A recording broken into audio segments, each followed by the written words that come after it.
Umberto Veronesi, an astrological portrait by Ciro Discepolo, written in December 1986. Cancer specialists don't want us to call it the disease of the century, but it's also true that at the beginning of this century, it claimed about 3% of deaths per year, compared to 25% today. Every year, approximately 5 million people die worldwide from what is often called the incurable disease or the dark disease. But today, the results of modern surgery and pharmacological and radiological therapies place us in a less dramatic position when faced with this disease. Umberto Veronesi, a 61-year-old Milanese, married with 6 children, has been waging a personal battle for many years, and has been credited with transforming the old lazaretto on Via Venezian into a state-of-the-art hospital, bringing it up to the scientific and therapeutic standards of similar institutions in New York, Paris, London, and Moscow. His is more than a vocation to fight evil. The fight against cancer has become almost an obsession for me. Although I vigorously defend myself from any temptation to fanaticism, I confess that sometimes I find myself in a psychological position closer to that of a crusader than that of a cold, rational planner. Umberto Veronesi is a Sagittarius with Virgo rising and the moon in Taurus, having been born in Milan on November 28, 1925, at 0:55. His planetary dominant is Uranus, strong in the western corner of his chart. In that position, the ruling planet of Aquarius speaks to us of at least one major divorce in his life, and this one did happen, but not with his wife, the charming pediatrician Susie Rasen, of Turkish origin. No, the divorce came from a certain school to which he belonged, the demolitionist one. This school embraced all the surgeons in the world who, when operating on a woman with malignant breast cancer, performed an extended mastectomy from the navel to the shoulder muscles. They believed, and those who continue to practice it still believe, that by removing as much tissue as possible around the breast, they avoided the risk of the disease spreading. Veronesi also performed the extended mastectomy until 2 incidents led him to criticize his approach. The first occurred during a meeting with an American colleague. Let's read how he himself describes the matter. Even a famous surgeon at Columbia University in New York, Cushman Hagensen, an American of Swedish origin and a Protestant, believed that the battle against breast cancer could be fought only with the scalpel. He removed everything that could be removed, replacing the skin and tissue removed with skin grafts, and even dedicating 6 hours to each operation. I remember going to visit him, witnessing his operation, and discussing it with him at length in the house on the Hudson River. He was extremely skilled and highly cultured, but it seemed to me that in the sophisticated meticulousness with which he operated, there was something fanatical. I began to suspect that the mastectomy practiced in the puritanical Anglo-Saxon world might also have a punitive connotation towards an organ of great sexual appeal like the breast. The amputation of a breast can distress the surgeon, but it also makes him the arbiter of the fate of a woman, confers a sort of supremacy on him. It can even make him feel like a great avenger, and inspire him with unconscious pleasure. The second episode, which led him to profound reflection, and thus to completely revise his operating philosophy, occurred one day many years ago, when a beautiful young woman burst into tears in his office, begging him to save her breast. The girl was about to get married, and was convinced that her fiancé would repudiate her if the amputation were to take place. It was then that Veronesi, who had always thought with disgust of the devastation being wrought at the time by the extended demolitive mastectomy, decided to try the quadrantectomy, or very narrow mastectomy, which he called quart. The risk was enormous.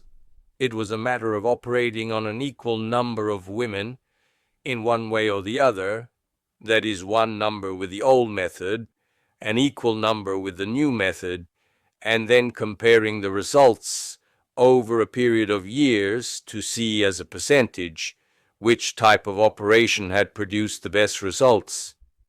Years of worry and anguish passed for him, but then the results came marvelously from the computer output in 1978, and his name reverberated across the front pages of the New York Times and the Washington Post.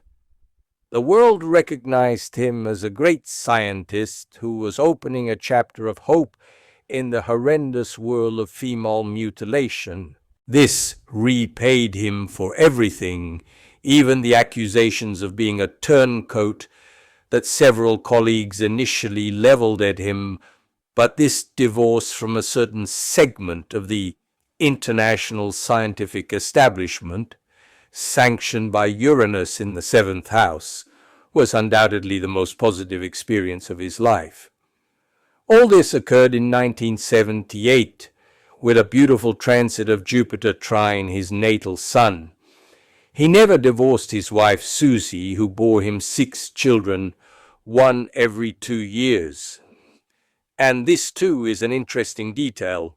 An oncologist with 6 children demonstrates his belief in life and his refusal to be overwhelmed by the idea of death, a death he faces every day, facing many of his patients. His moon is in Taurus, representing the will to live, but it's also in the 8th house, indicating his daily encounter with death. Eros and Thanatos, life and death, are opposed in his birth chart, representing his daily battle with cancer. Veronesi is a great scientist, one of the world's leading cancer researchers, but that doesn't mean he's ugly, short, stooped, or serious, as a certain rhetoric that distorts this reality would have us believe. He is instead a handsome, friendly man with a captivating smile, and also inclined to enjoy the playful and recreational aspects of life.